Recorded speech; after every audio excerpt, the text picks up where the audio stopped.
I eat burgers there all the time. And to see it on that stage, it's like, damn, okay. Maybe I could be on that stage one day. And it was just like, we felt it, and it was like the world can see us now. Because at the end of the day, anybody who knows Bay Area, and you know how we move, it's like we always feel undermined, and like our culture gets took, nobody glorifies it, nobody gives us our just due. So when you saw Tell Me When to Go on 106 and Park, we got our just due. We represented, we got ours. We just broke down the dough here. That made you feel it, like, we made it, like, and it just touched your soul. So when this hyphy movement came out, it just so happened that Too Short was living in Atlanta at the time when we were all growing, doing it. And Little John was out there, and Little John with E40. And like I said, that's Little John produced Tell Me When to Go, but he also produced Blow the Whistle.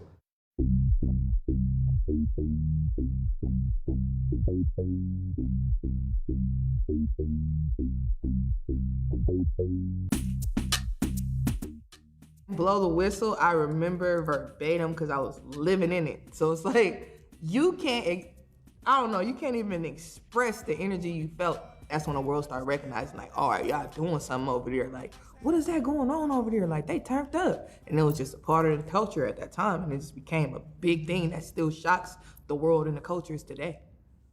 I would say the peak of the hyphy movement was 2006. The year 2006. It's hard to recreate because it was an era, it was a time, you know what I mean? It was a time capsule.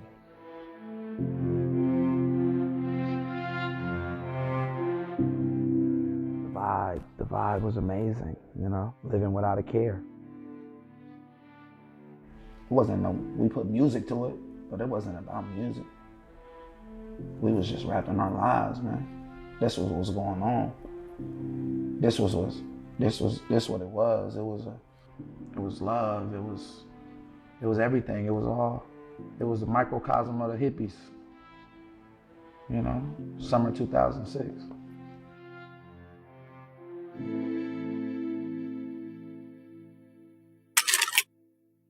Tell Me When to Go was our anthem and the closest we ever got to sharing hyphy with the world.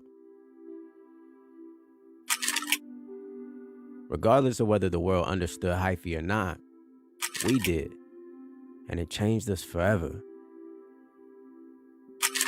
There were good times, and hard times, and strange times. But in the end, we're glad we were there. We was glad we was hyphy.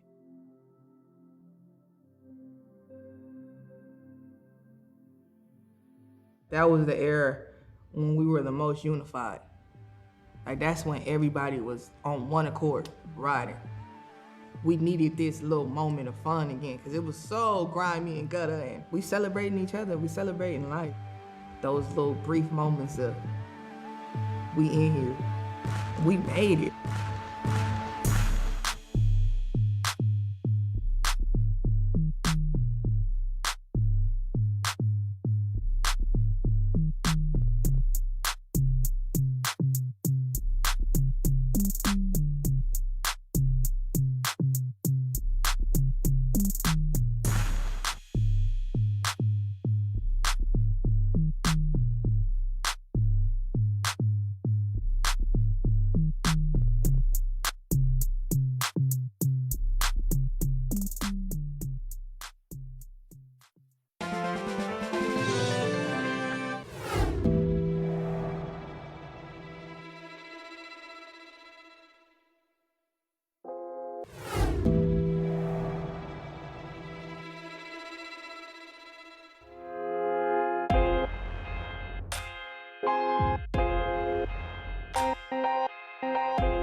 What will happen when you wake up?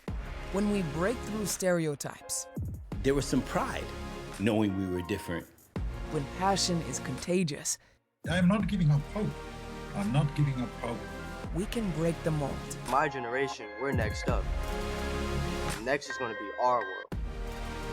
World. Breaking through.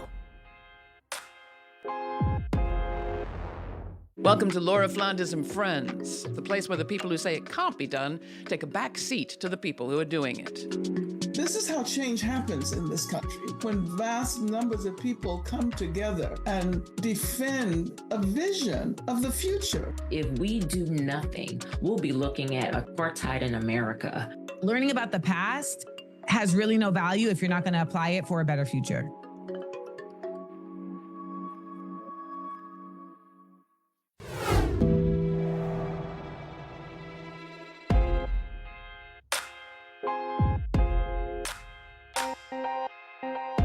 Hello, I'm former Congressman John Katko. Join me for Balancing Act, the show that aims to tame the political circus of two-party politics. Each week, opposing sides share the spotlight to discuss a divisive political issue.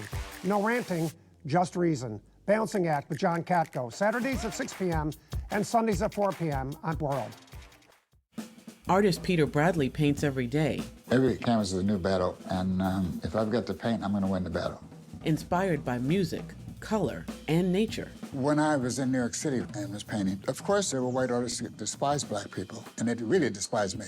An intimate reflection on art, resiliency, and creativity. Every sound has a color. I could play some music and you could tell me what color you hear.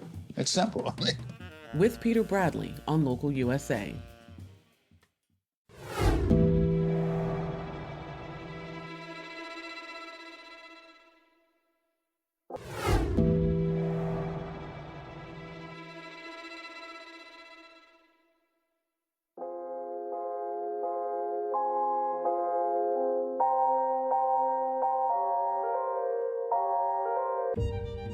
Segregation is so pervasive, you can't really escape it.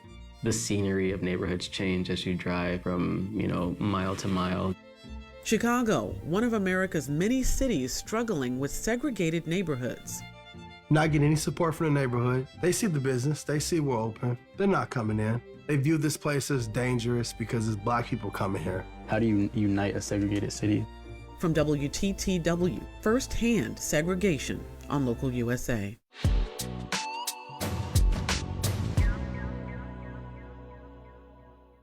Funding for Local USA is provided by the Corporation for Public Broadcasting, the John D. and Catherine T. MacArthur Foundation, and Wincoat Foundation.